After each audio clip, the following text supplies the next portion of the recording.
Hey guys, welcome back to the channel. As usual, I am your host Selassie Ayew. Today, some quick updates on the front of the Nigerian Super Eagles and Algeria national team. They have been sanctioned heavily by CAF. Yes, as we're waiting for the verdict on the final between Morocco and Senegal and the incidents that happened, the brouhaha, the back and forth. Sanctions have come in for that incident that happened at full time between Nigeria and Algeria, where the Nigerian Super Eagles were 2-0 winners in that African Cup of Nations quarter-final. It was a crazy night. In the end, the referee was assaulted or confronted by some of the Senegalese players. Luka Zidane has been giving a sanction along with another defender.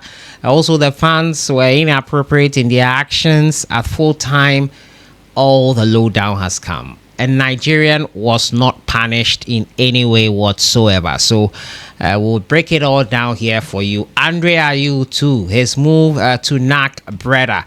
It has been revealed why Matthew Amoah requested for him to be added to their fold. He knows his father. But he also noticed that despite being out for close to 6 months, Andre was still training.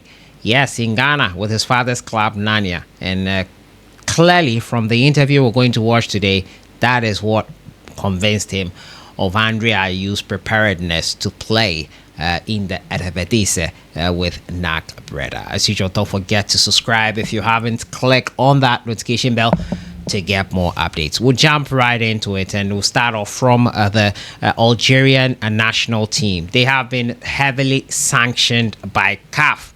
Huge sanctions. After that Algeria versus Nigeria game, there were some issues at full time. I posted that video here on the channel and it was clear that they were not happy with some of the things that happened during the game, the officiating in particular.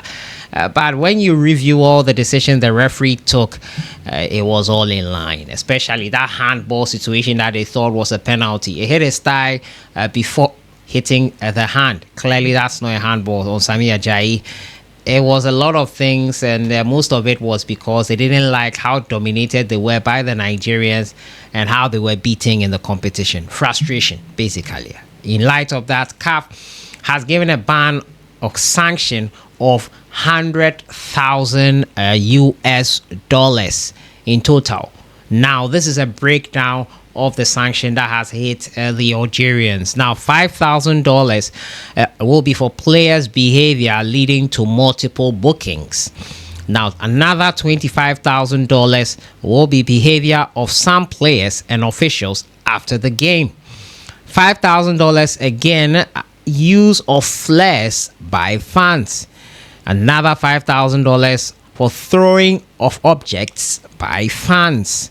Another $10,000 for failure to comply with security regulations. And finally, $50,000 for failure of fans and some media personnel to behave in a good manner. Behavior of fans and some media personnel was quite inappropriate. So that's $50,000 for that. That's quite heavy. Now, Luka Zidane, who was their goalkeeper, also will get a 2-match suspension during the Afcon 2027 qualifiers. Now, defender Rafik Belgali will be suspended for 4 matches, with 2 of them to be served during the African Cup of Nations qualifiers. If you remember, Luka Zidane looked to be confronting another Nigerian player and maybe later an official. So that is a sanction giving out to that player, Luka Zidane. Unfortunately, that is it there on the front of the Algerians. As we wait patiently for that verdict for the Senegal versus Morocco final, which a lot of petitions have come in. CAF themselves have said that they are looking into it and they do not condone any inappropriate act of sort of undermining the authority of the federation and of sanity or the sportsmanship of the game. It is clearly going to look into the matter, currently reviewing videos and other things. So as I've already said, no verdict has come out yet on the issue. So anything you hear is just conjecture. It's just everyone coming up with their own theories on how things are going to go or how they expect it to go, or an opinion poll to get you interactive and engaged. So those are the heavy sanctions meted out to Algeria.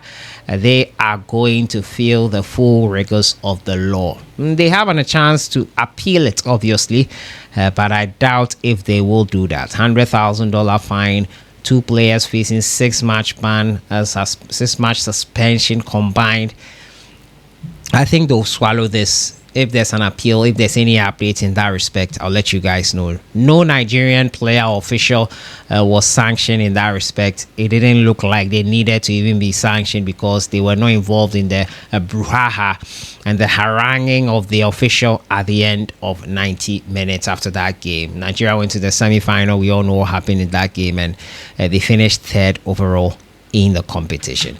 On to my final story, has to do with Ayew. And after joining NAC Breda, a draw and a loss in their 2 games so far, he sat down and spoke with NAC Breda media. Speaking with him was Matthew Amwa, who was involved in the recruitment of Ayew. According to Matthew Amwa, they wanted Ayew because despite being out for so long, they felt that he had been doing enough for 6 months to be called to the fold. He also revealed that he knows his father very well. He's widely known, and he had known him for a very long time. He played, I think, for a while, short while with him before Amwa stepped out of the national team, and he knew what he was capable of. He's confident that Andre could probably help them in their quest to avoid survival. Let's have a look at the bit about why he signed Ayew.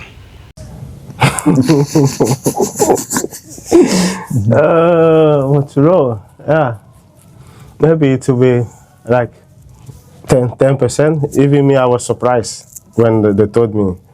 Yeah. That was my next question. Yeah, I know. That's why I said because it's rumors that it's because of me. That's why Andrew was here. Of course, maybe I can say it's because of me, because he watched also my video where I played for NAC, and the respect that they have for me.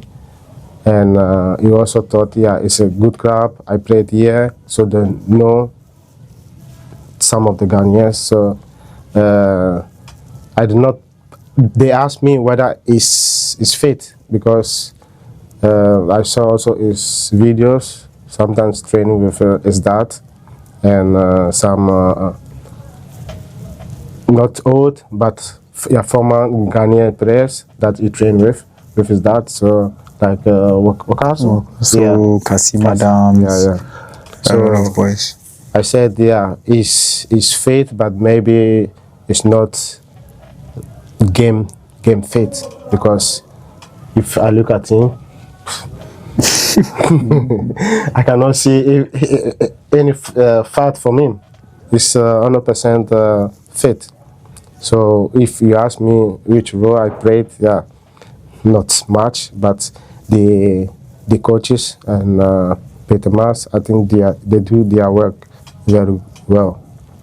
So he had NAC Breda, a coaching staff member, that is Matthew Amwa. Matthew Amwa is a former Black Star striker. In case you've forgotten, he was in Germany 2006. He was also at the African Cup of Nations 2006, scored that wicked angle goal in that game versus Zimbabwe, I think. So Senegal or Zimbabwe, one of them, if my memory serves me right. So that is it there on the front of Ayew and the Ghana Black Stars, and why he was in there. I've been talking to you today about the sanction meted out to Algeria after that Nigeria clash, and Ayew, why he was signed by NAC Breda. I'll see you guys in the next one. Enjoy the rest of your day.